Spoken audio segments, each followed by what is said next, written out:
are the themes, I think, of his presidency, and also going into the second half of the second term.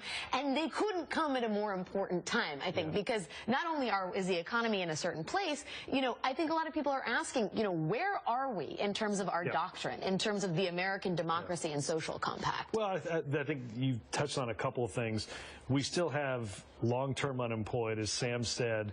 If you're 55 or 56 or 57, you're losing that job. It is hard to get back into that workforce. What do you do how do you train that group of people to be valued, productive members of society before they get to a point in which they would normally retire? What do you do with income inequality, in which we've seen, household median income is now where it was in the late 1980s. Yeah. If you think about that. Or a minimum wage that is lower than it would have been in 1969. Minimum wage that clearly isn't what it needs to be.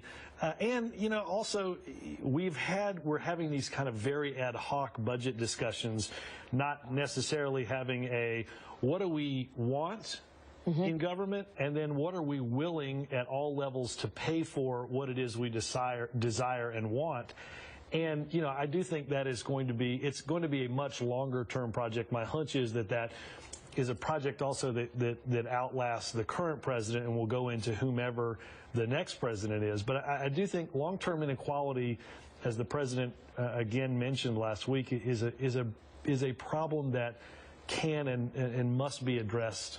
I think, Jonathan, as we round this segment out before we go to break, part of the reason it's been hard to have that conversation is precisely because one side of the aisle cannot agree on anything other than keep taxes low, and somehow trickle-down economics are going to resolve all of our problems. And I think in that way, the president's thesis is incredibly forceful if being spoken in an empty room. I mean, I don't know that, the people that need to listen to it are even listening, to say nothing of responding. No, they're not listening.